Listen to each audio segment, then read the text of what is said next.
Hi everyone. Today we're going to make a hollow form using 1 pound of clay and 2 pinch pots attached together using the slip and score method. And we're going to eventually open up our egg to be a vase. But first I want to show you a different way of creating 2 pinch pots. Besides having 2 separate balls of clay, I've got one. So I've got an entire ball of clay here and it's about 1 pound. I'm going to take a carving knife. We have carving knives in class, and we also have fettling knives. I'm going to grab a fettling knife to show you. These are a bit longer, and actually I'll use this to show you. I want to cut this evenly in half. I already started a line here. So what you need to make sure that you're cutting this evenly in half is a bird's eye view. You need to look down on your ball of clay.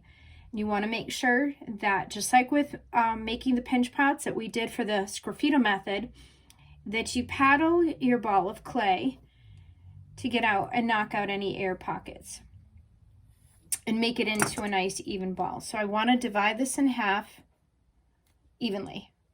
So I'm going to take these 2 halves now and make a pinch pot. So I've got a flat surface here, and I'm going to push my thumb through and do the same thing. I'm going to have my index finger and my middle finger reach for the bottom so that I could make sure that I pinch and pull the bottom to the rim. I'm going to start at the bottom and work my way up to the rim so that I can make sure I've got an even, consistent wall. So the bottom shouldn't be any heavier than the sides, and the rim shouldn't be any heavier than the sides. And you want to make sure too that you don't over pinch the rim. I have a little gap here, but I can easily fix it. Right now, my clay is in the plastic stage, which means I can manipulate it, I can model it, and mold it and form it any way I want. I want to make sure I keep it in my hand. So if I put it on the table and I work it in a circle, what's going to happen is it's going to flatten out and I'll have a dish rather than a dome-shaped pinch pot. And that's what I want right now. I'm not worried at all right now about having it stand up because we are making an egg form. It's not going to. So I'm going to just pinch this a little bit more. I want to make sure that I use as much of the clay as I can, which means I'm not going to leave the walls extremely thick. This, if you were to measure it, it's about 1/4 inch thick in thickness.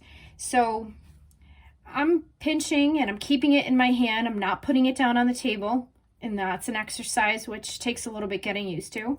I'm working out any little bumps and lumps I feel just by pinching it and displacing the clay. So I see that my pinch pot is getting a little bit wider than I want it to.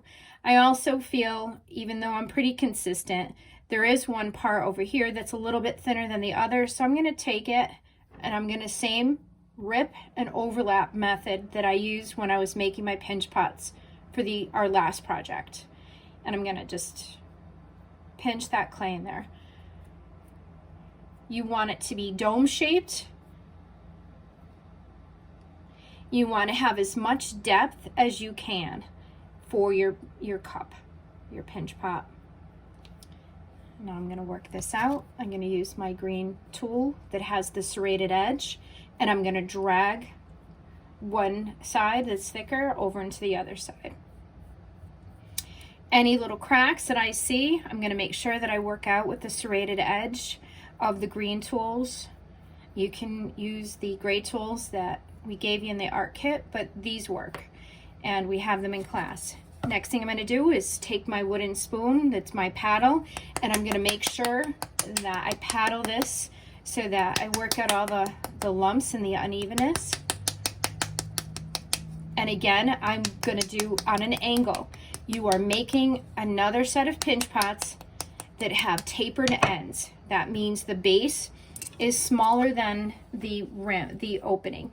So this is going to be a new tool that we're going to introduce into this project, and it's a metal rib tool.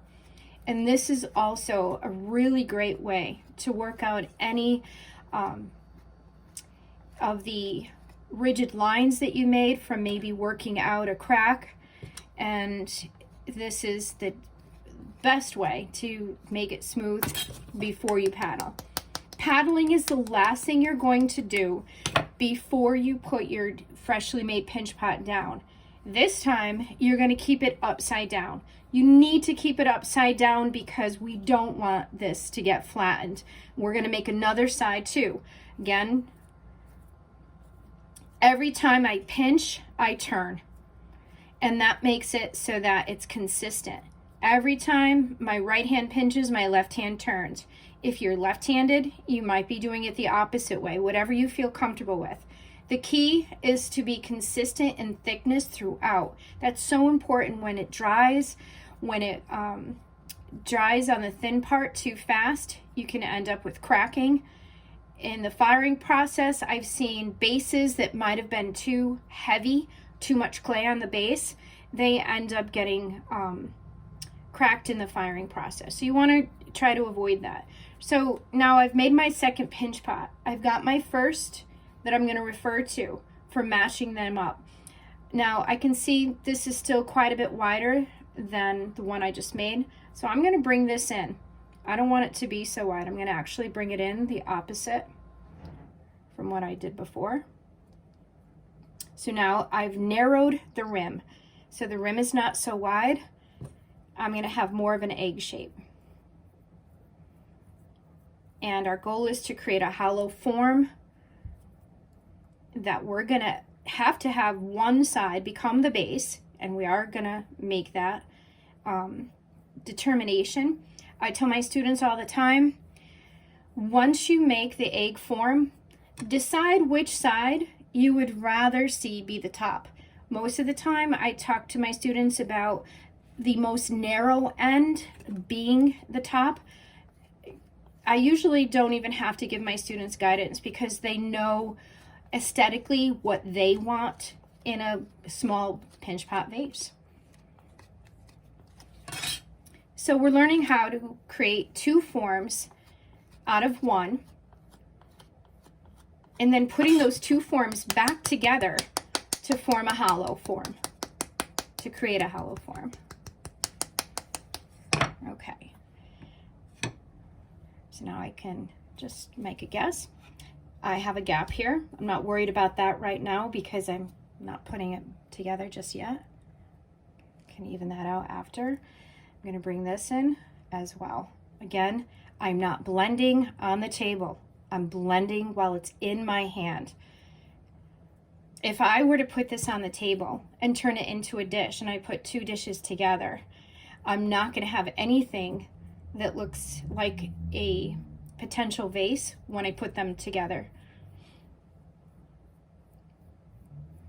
So I'm using my metal rib tool and then paddling.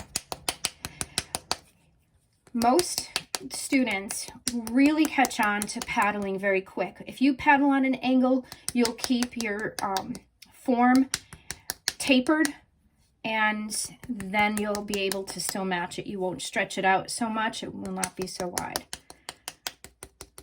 Okay, so now I want to just see what kind of match I've got. Yep, and this is good. I will often have students who are stressed about the two forms coming together not perfectly. It's not going to be perfect. You're going to blend and you're going to bring them together with your hands and then pinch them together till they form a bond. Then you're going to go back to your serrated tool,